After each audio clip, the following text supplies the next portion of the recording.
Welcome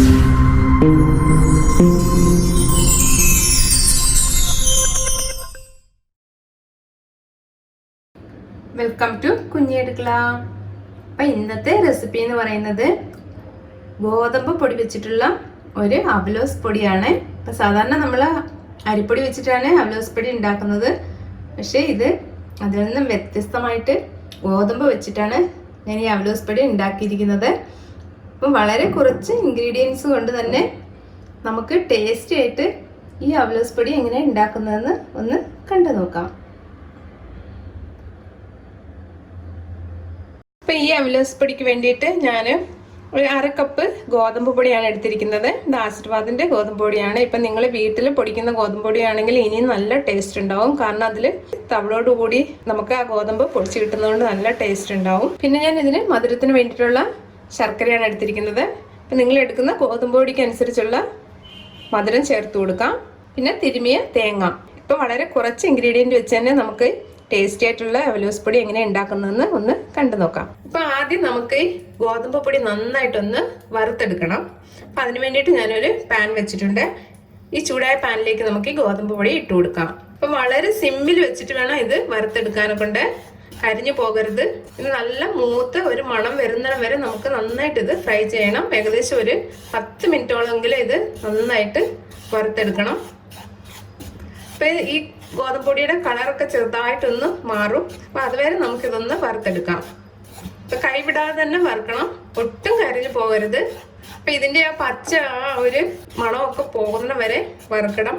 പിന്നെ ഈ ഗോതമ്പ് പൊടിയുടെ കൂടെ തന്നെ നമുക്ക് ഒരു 1/2 ടീസ്പൂൺ നല്ല ജീരകം ഇട്ട് കൊടുക്കാം. അപ്പൊ ഗോതമ്പ് പൊടി നിറയെ എടുക്കുകയാണെങ്കിൽ നിങ്ങൾക്ക് 1 ടീസ്പൂണൊക്കെ ജീരകം ഇട്ട് കൊടുക്കാം. അപ്പൊ ഈ പൊടിയുടെ കൂടെ തന്നെ ഈ ജീരകവും നമുക്ക് ഒന്ന് വറുത്തെടുക്കാം. ഇപ്പം ഗോതമ്പ് പൊടിയെല്ലാം നല്ല മൂത്ത് വരാൻ തുടങ്ങിയിട്ടുണ്ട്. നല്ലൊരു മണം വരും നല്ലതുപോലെ ഇത് മൂക്കുമ്പോൾ. ഇപ്പൊ ചെറുതായിട്ട് ആ ഗോതമ്പ് പൊടിയുടെ കളറൊക്കെ ഒന്ന് മാറി വന്നിട്ടുണ്ട്.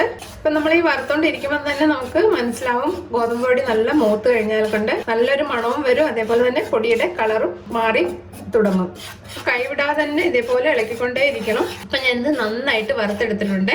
ഈ ഒരു പാകം മതിയാവും. നമ്മളിപ്പോ ഇങ്ങനെ വറുത്തോണ്ടിരിക്കുമ്പോഴേ അടിഭാഗം ഒരു ചുവന്ന കളർ വരുന്ന മാതിരി വരുമ്പോഴേ നമ്മളിത് ഓഫ് ചെയ്യാം. അതേപോലെ തന്നെ ഓഫ് ചെയ്തതിന് ശേഷം നന്നായിട്ടൊന്ന് ഇളക്കി കൊടുത്തോണ്ടേ ഇരിക്കണം. അല്ലെങ്കിൽ ആ ചൂടിലിരുന്നിട്ട് വീണ്ടും മാവ് മൂത്ത് പോകാൻ ചാൻസ് ഉണ്ട്. 2-3 മിനിറ്റ് ഈ ചൂടിൽ തന്നെ ഇതേപോലെ ഒന്ന് ഇളക്കിക്കൊണ്ടേ ഇരിക്കണം. ഇപ്പൊ കണ്ടില്ലേ ആ പൊടിയുടെ വൈറ്റ് കളറെല്ലാം നന്നായിട്ട് മാറി വന്നിട്ടുണ്ട്. ഇനി നമുക്കിത് ഒന്ന് മാറ്റി വെച്ചിട്ട് ഇതിന് വേണ്ടിയിട്ടുള്ള ശർക്കര ഒന്ന് ഉരുക്കിയെടുക്കാം. ഇപ്പൊ ഈ ശർക്കരയില് കുറച്ച് ഞാൻ ഇതിലേക്ക് ഇട്ട് കൊടുക്കുകയാണ്. ഒരു 1 ടീസ്പൂൺ മാത്രം ഇതിലേക്ക് വെച്ചിട്ട് ബാക്കിയെല്ലാം ഞാൻ ഇതിലേക്ക് ഇട്ട് കൊടുക്കുകയാണ്. അപ്പൊ ഇത്രയും ഒന്ന് മാറ്റി വെക്കണം. ഇതിലേക്ക് കുറച്ച് വെള്ളം ഒഴിച്ചു കൊടുക്കാം. ഇത് നമുക്കിത് അടുപ്പിൽ വെച്ച് ഒന്ന് ഉരുക്കിയെടുക്കാം. ഇപ്പൊ ശർക്കര ഞാൻ നന്നായി ഉരുക്കി അരിച്ചെടുത്തിട്ടുണ്ട്. അപ്പൊ അരിച്ച് തന്നെ ഇതിലേക്ക് ചേർത്ത് കൊടുക്കണം, അല്ലെങ്കിൽ കല്ലൊക്കെ ഉണ്ടാവും. അപ്പൊ ഈ ചൂടോടുകൂടി തന്നെ നമുക്കിത് വറുത്തെടുത്ത ഈ ഗോതമ്പ് പൊടിയിലേക്ക് ചേർത്ത് കൊടുക്കാം. ഇപ്പൊ ഗോതമ്പ് പൊടി ഞാൻ വേറൊരു പാത്രത്തിലേക്ക് മാറ്റിയിട്ടുണ്ട്. ഇപ്പൊ ചൂടോടുകൂടി തന്നെ ഇതിലൊഴിച്ച് നന്നായിട്ട് നമുക്കിത് മിക്സ് ചെയ്തെടുക്കാം. ഇപ്പൊ ഈ ശർക്കരയുടെ ചൂടുകൊണ്ട് തന്നെ നമ്മുടെ ഗോതമ്പ് പൊടി ഒന്നുകൂടെ ഒന്ന് വെന്ത് കിട്ടും. നിങ്ങൾ എടുക്കുന്ന ഗോതമ്പ് പൊടിക്ക് അനുസരിച്ച് ശർക്കരയും ആ ശർക്കര ഉരുക്കാനുള്ള വെള്ളവും ചേർത്ത് കൊടുക്കണം. അപ്പോഴാണ് പാകത്തിന് നമുക്കിത് പൊടി നനച്ചെടുക്കാൻ പറ്റുള്ളൂ. ഇപ്പൊ നന്നായിട്ട് ഈ പൊടിയെല്ലാം നനയുന്ന പോലെ നന്നായിട്ട് ഇത് മിക്സ് ചെയ്തെടുക്കുക. ഇത് വറുക്കുമ്പോൾ പ്രത്യേകം ശ്രദ്ധിക്കണം, നന്നായിട്ട് ഇത് വറുത്തെടുക്കണം പൊടി. അതേപോലെ തന്നെ ശർക്കരപ്പാനി നല്ല ചൂടോടുകൂടി തന്നെ ഇതിലേക്ക് ചേർത്ത് കൊടുക്കണം. അപ്പൊ ഇത് നന്നായിട്ട് ഞാൻ മിക്സ് ചെയ്ത് വെച്ചിട്ടുണ്ട്. ഇതൊന്ന് ആറിക്കോട്ടെ. ഒരു 5 മിനിറ്റ് നമുക്കിത് ഇങ്ങനെ തന്നെ വെക്കാം. അപ്പൊ ഇതൊന്ന് ആറിയിട്ടുണ്ട്. ഇനി നമുക്കിതിലേക്ക് ഈ തിരുമ്മി വെച്ചിരിക്കുന്ന തേങ്ങ ഉണ്ടല്ലോ, അത് കുറച്ച് ഇതിലേക്ക് ഇട്ട് കൊടുക്കാം. കുറച്ചിട്ടാൽ മതി.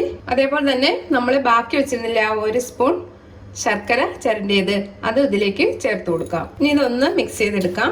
ഇനി നമുക്ക് ഈ ഗോതമ്പ് പൊടി ഈ മിക്സി ജാറിലേക്ക് ഇട്ട് കൊടുക്കാം. അപ്പം മിക്സി ജാറിൽ ഒട്ടും വെള്ളം പാടില്ല. വെള്ളമെല്ലാം നല്ലതുപോലെ തുടച്ച് ഉണക്കിയെടുത്തതിന് ശേഷം ഈ പൊടി നമുക്ക് ഈ മിക്സി ജാറിലേക്ക് ഇട്ട് കൊടുക്കാം. അപ്പൊ പൊടി നിങ്ങൾ ഒരുപാട് എടുത്തിട്ടുണ്ടെങ്കിൽ ഒരു 2 വട്ടമായിട്ട് മിക്സിയിൽ ഒന്ന് കറക്കി എടുത്താൽ മതി. ഇപ്പൊ ഞാനിത് മിക്സി ജാറിലേക്ക് ഇട്ട് കൊടുത്തിട്ടുണ്ട്. ഇനി നമുക്കിതൊന്ന് 2 വട്ടം ഒന്ന് പൾസ് ചെയ്തെടുത്താൽ മാത്രം മതി. ഗോതമ്പ് അവലേസ് പൊടി റെഡി ആയിട്ടുണ്ട്. ഒരു പാത്രത്തിലേക്ക് മാറ്റിയിട്ട് നമുക്ക് ഇതിനാവശ്യത്തിനുള്ള ബാക്കി തേങ്ങയും കൂടെ ചേർത്ത് കൊടുക്കാം. അപ്പൊ ഞാനിതൊരു പാത്രത്തിലേക്ക് മാറ്റിയിട്ടുണ്ട്. ഈ തേങ്ങയെല്ലാം നിങ്ങളുടെ ഇഷ്ടത്തിന് ചേർത്ത് കൊടുക്കും. നന്നായിട്ട് ഇതൊന്ന് ഇളക്കി കൊടുക്കാം. ഇതിപ്പം ഫ്രിഡ്ജിൽ വെച്ചിട്ട് 3-4 ദിവസം നമുക്കിത് ഉപയോഗിക്കാം. നമ്മൾ ഇതേപോലെ പച്ച തേങ്ങ തിരുമി ഇട്ടതുകൊണ്ട് ഇത് പുറത്ത് വെക്കേണ്ട, പെട്ടെന്ന് തേങ്ങ കനച്ചു പോകും. ഇത് നമ്മൾ തേങ്ങ വറുത്തിട്ടൊന്നും അല്ലല്ലോ ഇതിലേക്ക് യൂസ് ചെയ്യുന്നത്, ഡയറക്റ്റായിട്ട് തന്നെ നമ്മൾ ഇതിലേക്ക് ചേർത്ത് കൊടുക്കുന്നുണ്ട്. തേങ്ങ കനയ്ക്കാൻ സാധ്യതയുണ്ട്. അതുകൊണ്ട് നിറയൊക്കെ ഉണ്ടാക്കുകയാണെങ്കിൽ ഒരു ബോട്ടിലാക്കി ഫ്രിഡ്ജിൽ വെച്ചിട്ട് ആവശ്യമുള്ളപ്പോൾ നമുക്ക് എടുത്ത് ഉപയോഗിക്കാം. ഇപ്പം നമ്മളുടെ ടേസ്റ്റി ആയിട്ടുള്ള ഗോതമ്പ് അവലോസ് പൊടി റെഡി ആയിട്ടുണ്ട്. അപ്പം അരി കൊണ്ടുള്ള സ്നാക്സ് ഒക്കെ കഴിക്കാൻ ഇഷ്ടമല്ലാത്തവർക്കും ഷുഗർ പേഷ്യന്റിനൊക്കെ കഴിക്കാൻ പറ്റുന്ന ഒരു അവലോസ് പൊടിയാണിത്. വീഡിയോ ഇഷ്ടമായിട്ടുണ്ടെങ്കിൽ ഒന്ന് ലൈക്ക് ചെയ്യാനും സബ്സ്ക്രൈബ് ചെയ്യാനും ഷെയർ ചെയ്യാനും മറക്കല്ലേ.